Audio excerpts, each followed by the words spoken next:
मेरे YouTube channel astro Naresh पर आपका स्वागत है। नमस्कार, मैं हूं नरेश कुमार। और सबसे पहले उन दर्शकों का शुक्रिया जिन्होंने पेज को सब्सक्राइब किया है, पेज के वीडियोस को शेयर कर रहे हैं, लाइक कर रहे हैं और कमेंट कर रहे हैं। आज बात करेंगे 2023 के पहले ग्रहण की। ये ग्रहण लगेगा सूर्य देव को और तिथि है 20 अप्रैल। 20 अप्रैल के दिन भारतीय समय के अनुसार सुबह 7:05 से लेकर दोपहर 12:29 तक सूर्य ग्रहण की अवस्था में रहेंगे। हालांकि ये ग्रहण भारत में नज़र नहीं आएगा और ये ऑस्ट्रेलिया वगैरह दूसरे कंट्रीज में ही नज़र आएगा। ऑस्ट्रेलिया में तो खैर फुल एक्लिप्स नज़र आएगा, चंद्रमा पूरी तरह से सूर्य को ढक लेंगे और इसका असर भारत में नहीं नज़र आएगा और सूतक जो है वो भी नहीं लगेगा। लेकिन इसका असर कुंडली पर ज़रूर नज़र आएगा। कुंडली पर इसलिए क्योंकि यदि कोई बच्चा उस समय पैदा हो रहा है या उस समय किसी का जन्म हो रहा है, कोई महिलाएं गर्भावस्था में हैं, उन्हें इसका असर जरूर जो है वो देखने को मिलेगा और कुंडली में भी असर जरूर नजर आएगा। आपकी कुंडली में जो सूर्य की स्थिति है या जो भाव सूर्य के द्वारा जो है वो ऑन्ड है, यानी कि जिस भाव के सूर्य मालिक हैं, जहां पर ग्रहण लग रहा है, वो बताएंगे 12 राशियों के मुताबिक। कुछ वीडियोस में आप देख सकते हैं कि सूर्य ग्रहण को शुभ भी बता दिया जाता है। सूर्य ग्रहण कभी शुभ नहीं होता। हालांकि ये वीडियो डराने के लिए नहीं है, एक बात समझिएगा, ये वीडियो सिर्फ ये बताने के लिए है कि आपको लाइफ के कौन से एस्पेक्ट में सावधान रहना है। यानी कि सूर्य आपकी कुंडली में जिस भाव के मालिक है, जहां पर आपकी कुंडली में ग्रहण लग रहा है, उन्हीं दो भावों को लेकर थोड़ा सा सतर्कता बरतने की जरूरत पड़ेगी, यानी कि सावधान रहने की जरूरत पड़ेगी। अदरवाइज इससे डरने की जरूरत नहीं है। सबसे बड़ी गनीमत की बात यह है कि जब सूर्य को ग्रहण लग रहा है उस समय शनि वक्र अवस्था में नहीं है। यदि शनि वक्र अवस्था में हो और सूर्य को ग्रहण लग जाए तो बड़ी नेचुरल कैलेमिटी की आशंका होती है। जितनी भी बड़ी सुनामी आती हैं या बड़े जो हैं वो अर्थक्वेक आते हैं, उस दौरान नॉर्मली देखा जाता है कि शनि वक्र अवस्था में होते हैं और सूर्य को ग्रहण लग जाता है और ये ग्रहण का प्रभाव 45 दिन तक रहता है। इसलिए कम से कम 45 दिन तक ये सावधानी जरूर रखनी चाहिए। मेष राशि से शुरुआत करेंगे। मेष राशि में ही ये ग्रहण लग रहा है और ये ग्रहण लग रहा है अश्विनी नक्षत्र में।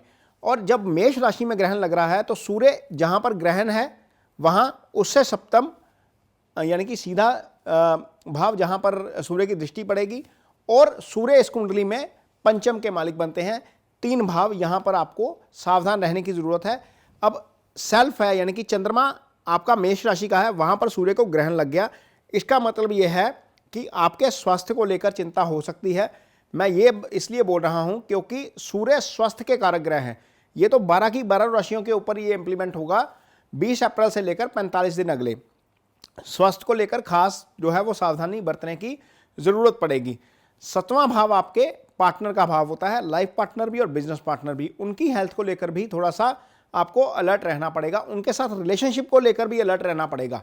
क्योंकि जब सप्तम के ऊपर सूर्य देख रहे हैं, वो भी ग्रहण के प्रभाव में है और राहु केतु ऑलरेडी वहां पर गोचर कर रहे हैं ऊपर से और चंद्रमा के ऊपर से और केतु सप्तम में, तो उससे थोड़ी सी परेशानी हो सकती है आपको और आपके पार्टनर को, यानी कि लाइफ पार्टनर को। आपकी कुंडली में सूर्य पंचम स्थान के मालिक बनते हैं और पंचम स्थान संतान का भाव होता है। यहां पर आपकी संतान को लेकर भी थोड़ी सी दिक्कत आ सकती है। उसकी हेल्थ को लेकर भी, आपकी संतान की हेल्थ को लेकर भी थोड़ा सा सावधान रहना पड़ेगा। ये चीज सिर्फ जो है वो मेष राशि के जातकों के लिए, यानी कि सिर्फ और सिर्फ हेल्थ को लेकर प्रॉब्लम आ सकती है, ये ध्यान में रखना है।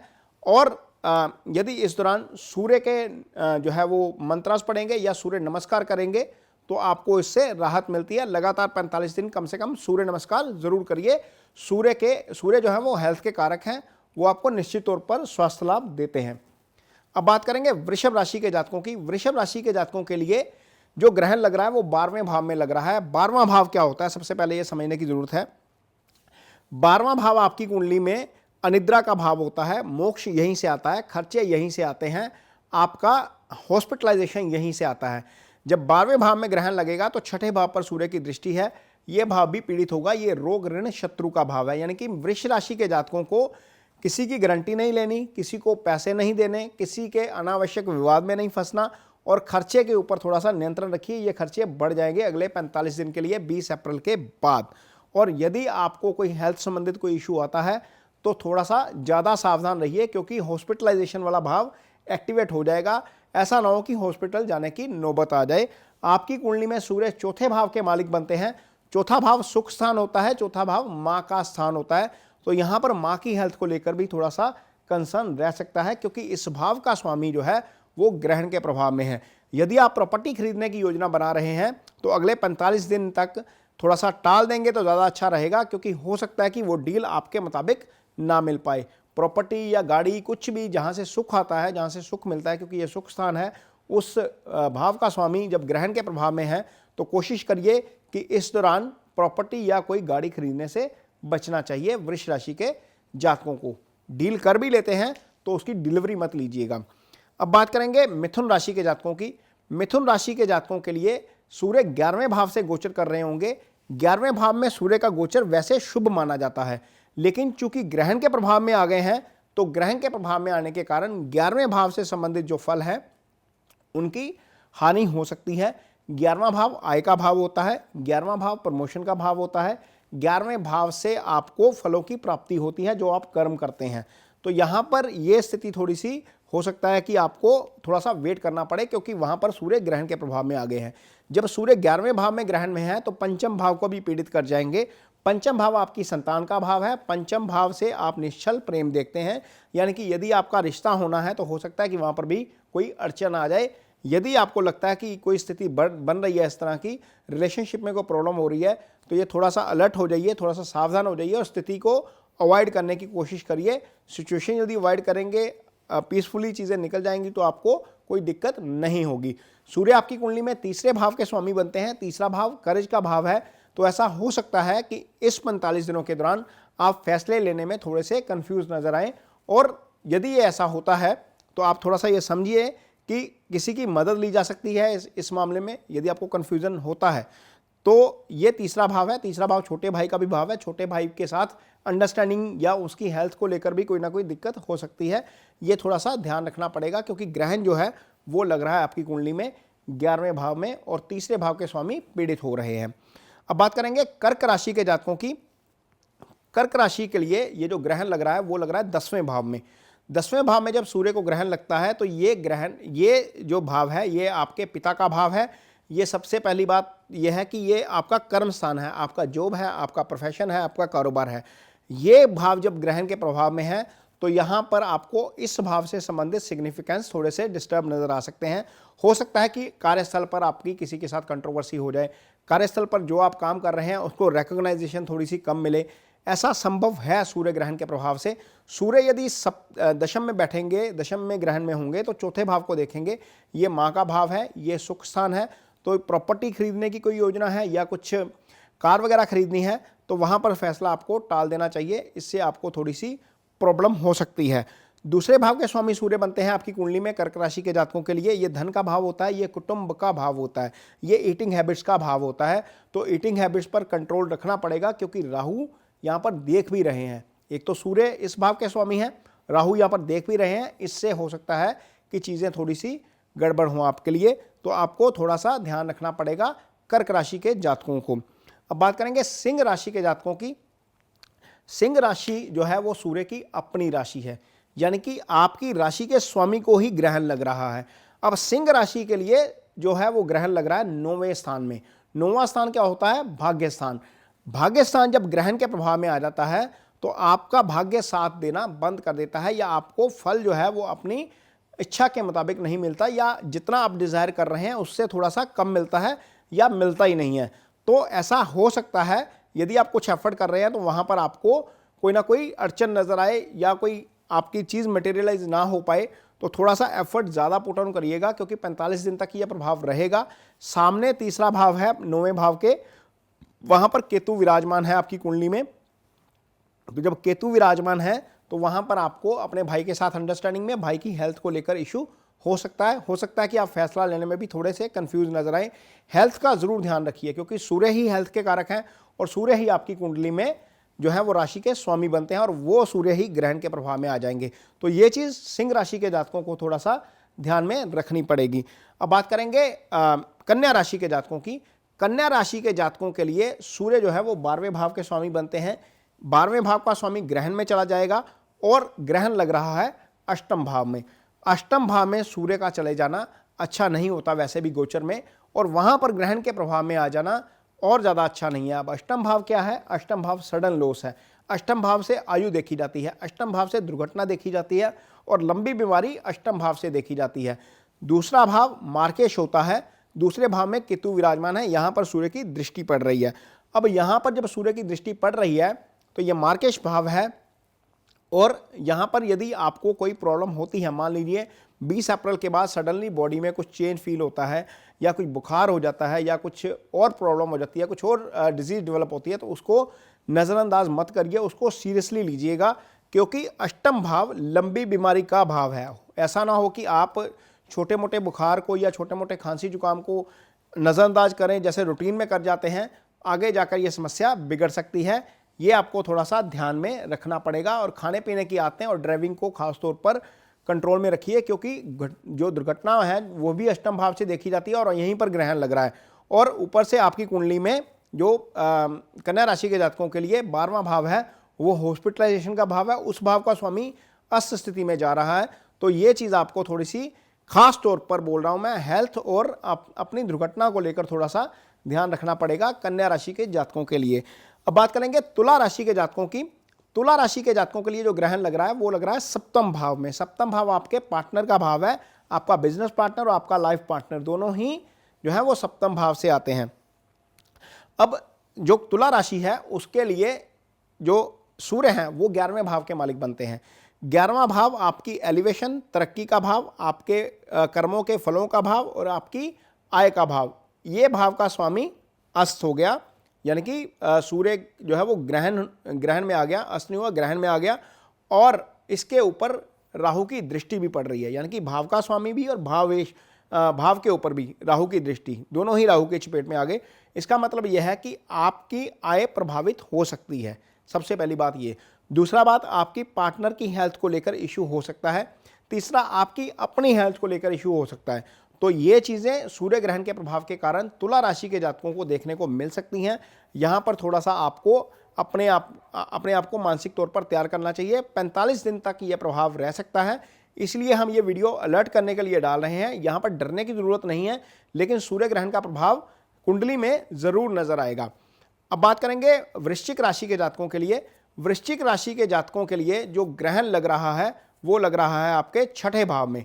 छठे भाव में जब ग्रहण लगेगा, छठा भाव रोग, ऋण और शत्रु का भाव होता है।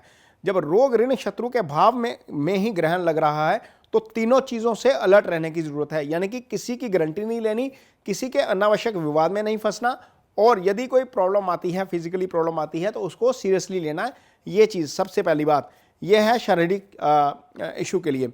चूँकि जो केतु हैं वो 12वें भाव में गोचर कर रहे हैं आपकी कुंडली में, क्योंकि वृश्चिक राशि है और तुला राशि 12वें भाव में आएगी, और 12वें भाव में केतु के गोचर के कारण खर्चे बढ़ सकते हैं अगले 45 दिन में, 20 अप्रैल के बाद। तो यहाँ पर आपको थोड़ा सा अपना फंड उस तरीके से मैनेज करना पड़ेगा कि अनावश्यक, अचानक से अनएक्सपेक्टेड खर्चा आ सकता है, ये थोड़ा सा ध्यान में रखना पड़ेगा। सूर्य आपकी कुंडली में कर्म स्थान के स्वामी बनते हैं, यानी कि जो प्रोफेशन, आपका कारोबार, आपकी नौकरी, आपका फ्रीलांस का बिजनेस, जो भी आप कर्म करते हैं वो सारा इसी भाव से आता है। इस भाव का स्वामी छठे भाव में जाकर ग्रहण के प्रभाव में आ जाएगा, तो वहाँ पर भी आपको हो सकता है कि थोड़ी बहुत परेशानी देखने को मिले, चीज़ें आपके मुताबिक वहाँ पर डिलीवर ना हो पाए। ये चीज़ आपको थोड़ी सी सावधानी के तौर पर देखनी पड़ेगी। यदि आपको लगे कि कर्म स्थान पर कोई ना कोई दिक्कत है, तो इसका मतलब यह है कि सूर्य ग्रहण का प्रभाव आप पर देखने को मिल रहा है। ये गोचर का प्रभाव है, यदि दशा आपकी अच्छी है तो हो सकता है कि यह प्रभाव देखने को ना भी मिले। अब बात करेंगे धनु राशि के जातकों की। धनु राशि के जातक जो हैं उनके लिए जो ग्रहण लगेगा वो लगेगा पंचम भाव में। पंचम भाव में जब ग्रहण लगेगा, खास तौर पर जब महिलाएं हैं, जो धनु राशि के जातकों की जो महिलाएं हैं और जो गर्भवती अवस्था में हैं, उनको खास तौर पर ध्यान रखने की जरूरत पड़ेगी, क्योंकि धनु राशि के जातकों के लिए पंचम भाव जो होता है वो संतान का भाव होता है। संतान के भाव में जब ग्रहण लग रहा है सूर्य को, पहली बात तो यह है कि इन डेट्स के इर्द गिर्द जिनकी डिलीवरी होगी उन बच्चों की कुंडली में सूर्य राहु के साथ आ जाएंगे कुंडली में। हालांकि सूर्य उच्च के होंगे लेकिन राहु केतु एक्सिस में आ जाएंगे, और उसी दिन यदि डिलीवरी होती है तो ग्रहण का प्रभाव साफ तौर पर नजर आएगा कुंडली में, और हो सकता है कि बच्चे की बॉडी पर भी उसका कोई ना कोई मार्क जो है वो देखने को मिले। 11वें भाव में आगे जाकर केतु बैठे हुए हैं और केतु वहां पर आय स्थान को डिस्टर्ब कर रहे हैं। सूर्य की दृष्टि भी आय स्थान के ऊपर जा रही है। ऐसा हो सकता है कि आपको थोड़ा सा आय में दिक्कत देखने को मिले। और क्योंकि ये जो एक्सिस होता है 9-5 वाला, यहाँ पर जो सूर्य बनते हैं भाग्यस्थान के स्वामी बन जाते हैं। जब भाग्यस्थान के स्वामी ग्रहण के प्रभाव में है, पंचम जो है वो पंचम सूर्य का भाव होता है काल पुरुष की कुंडली में। पंचम का स्वामी भी एक तरीके से काल पुरुष के हिसाब से वो ग्रहण के प्रभाव में आ गया, भाग्यस्थान का भी ग्रहण के प्रभाव में आ गया, तो पंचम खुद ग्रहण के प्रभाव में है। तो ऐसा हो सकता है कि डिलीवरी में भी कोई समस्या पेश आ जाए। तो यहाँ पर एक्सट्रीमली सावधानी रखनी पड़ेगी। गर्भवती महिलाओं को आय को लेकर दिक्कत थोड़ी सी हो सकती है। धार्मिक यात्रा यदि करते हैं तो आपको थोड़ा सा ध्यान रखना चाहिए। काफ़ी लोग हैं जो उस समय स्नान के लिए जाते हैं, हालांकि ग्रहण नहीं नज़र आएगा, लेकिन इसके बावजूद कुछ लोग ग्रहण के दिन स्नान करते हैं। तो स्नान करते वक्त यदि आप धार्मिक स्थान पर जाते हैं तो थोड़ी सी तैयारी अपनी प्रॉपर रखिएगा, हो सकता है कि रास्ते में कोई ना कोई दिक्कत भी आ जाए। अब बात करेंगे मकर राशि के जातकों की। मकर राशि के जातकों के लिए सूर्य ग्रहण जो लग रहा है वो चौथे भाव में लग रहा है। चौथा भाव सुख स्थान होता है, यानी कि आपने यदि कोई प्रॉपर्टी खरीदनी है, कोई गाड़ी खरीदनी है, कोई कार खरीदनी है, तो यहाँ पर ये कार्यक्रम आपको टाल देना चाहिए। यदि आप नहीं टालेंगे तो हो सकता है कि वहाँ पर कोई ना कोई व्यवधान आपको देखने को मिल जाए। चौथा भाव माँ का भाव होता है, वहाँ पर माँ की हेल्थ को लेकर इशू हो सकता है। ये चीज़ थोड़ी सी ध्यान में रखनी पड़ेगी। चौथे भाव से ही जो है वो आपका लाइफ का सारा सुख आता है। सूर्य आपकी कुंडली में अष्टम भाव के स्वामी बनते हैं। जब मकर राशि की हम बात करेंगे तो सूर्य अष्टम भाव के स्वामी बन जाएंगे। सिंह राशि वहाँ पर अष्टम भाव में आएगी। तो अष्टम भाव के स्वामी का ग्रहण में चले जाना और चौथे भाव में ग्रहण लग जाना, ये अच्छी स्थिति नहीं है। अष्टम भाव से संबंधित सिग्निफिकेंस भी प्रभावित होंगे। तो गाड़ी थोड़ा सा धीमे चलानी चाहिए, और यदि कोई प्रॉब्लम आती है तो आपको थोड़ा सा शारीरिक तौर पर अपने आप को फिट रखने के लिए यदि दवा आप कोई ले रहे हैं तो उसको रूटीन में लीजिए। यहाँ पर लापरवाही नहीं बरतनी चाहिए। ये सावधानी मकर राशि के जातकों को ज़रूर रखनी चाहिए ग्रहण के लिए। अब बात करेंगे कुंभ राशि के जातकों की। कुंभ राशि के जातकों के लिए सूर्य जो हैं वो सप्तम भाव के स्वामी हैं, और कुंभ राशि के जातकों के लिए सप्तम भाव के स्वामी को ग्रहण लग रहा है, और ग्रहण लग रहा है तीसरे भाव में। तीसरा भाव आपकी कुंडली में करेज का भाव है, तीसरा भाव डिटर्मिनेशन का भाव है। तीसरे भाव से छोटा भाई का विचार किया जाता है। आपकी भुजाएं जो है, जो कंधे हैं, वो तीसरे भाव से देखे जाते हैं। तो यहाँ पर हो सकता है कि कहीं ना कहीं कोई ना कोई दिक्कत देखने को मिले, और फैसला लेने में आप थोड़े से कंफ्यूज नजर आएँ। सामने भाग्यस्थान को जो है वो सूर्य देखेंगे जो ग्रहण के प्रभाव में। हालांकि जो सूर्य तीसरे भाव में गोचर करते हैं वो अच्छा गोचर होता है, शुभ गोचर होता है, लेकिन शुभ गोचर में सूर्य ग्रहण का आ जाना अच्छा नहीं है। तो 9वें भाव से संबंधित सिग्निफिकेंस बिगड़े हैं। थोड़ा सा भाग्य को लेकर इशू खड़ा हो सकता है कि कोई ना कोई आप एफर्ट कर रहे हैं, उसका रिजल्ट ना मिले, हो सकता है डिले के साथ मिले। और पंचम भाव यानी कि आपके पार्टनर का भाव, चाहे आप मेल हैं चाहे आप फीमेल हैं, आपकी वाइफ या आपके हस्बैंड को हेल्थ इशू देखने को मिल सकता है। ये चीज़ थोड़ी सी ध्यान में रखनी पड़ेगी जो है कुंभ राशि के जातकों के लिए। अब आगे बात करेंगे मीन राशि के जातकों के लिए। ये आखिरी राशि है। मीन राशि के जातकों के लिए सूर्य ग्रहण जो लग रहा है वो दूसरे भाव में लगेगा। दूसरा भाव धन भाव होता है, दूसरा भाव ईटिंग हैबिट्स का भाव होता है, दूसरे भाव से कुटुंब देखा जाता है, मुंह से संबंधित डिजीज जो है वो दूसरे भाव से आती हैं। यहाँ पर सूर्य ग्रहण लगने का मतलब यह है कि आपका धन जो है वो कहीं ना कहीं हानि हो सकती है उसकी। हो सकता है कि आपके कुछ सेविंग है वो ड्रेन आउट हो अगले 45 दिनों में। खाने पीने की आदतों पर अपनी कंट्रोल रखिए। सूर्य आपकी कुंडली में छठे भाव के मालिक बनते हैं। ये रोग ऋण शत्रु का भाव होता है। यहाँ पर रोग ऋण शत्रु के भाव के स्वामी का ग्रहण में आ जाना एक तरीके से अच्छा नहीं है। सेहत का जरूर ध्यान में रखना जो है, सेहत को जरूर ध्यान में रखिए, और किसी की गारंटी लेने से बचिए। मुकदमेबाजी से दूर रहिए और किसी भी अनावश्यक विवाद में मत पड़िए। ये चीज़ जो है वो आपको देखनी पड़ेगी। अष्टम भाव में केतु का गोचर हो रहा है। यहाँ पर आपकी कुंडली में जो राहु का जो है वो गोचर हो रहा है अष्टम भाव में केतु का, और केतु का गोचर अष्टम भाव में अच्छा नहीं है एक तरीके से आपके लिए। और गाड़ी जो है वो थोड़ा सा जरूर सावधानी से चलाइए। ये तो था सूर्य ग्रहण का 12 राशियों पर प्रभाव। ये सिर्फ गोचर का प्रभाव है और ग्रहण का प्रभाव है। यदि आपकी कुंडली में महादशा या अंतरदशा अच्छी चल रही है तो हो सकता है कि इस ग्रहण का बहुत ज़्यादा प्रभाव नज़र ना आए।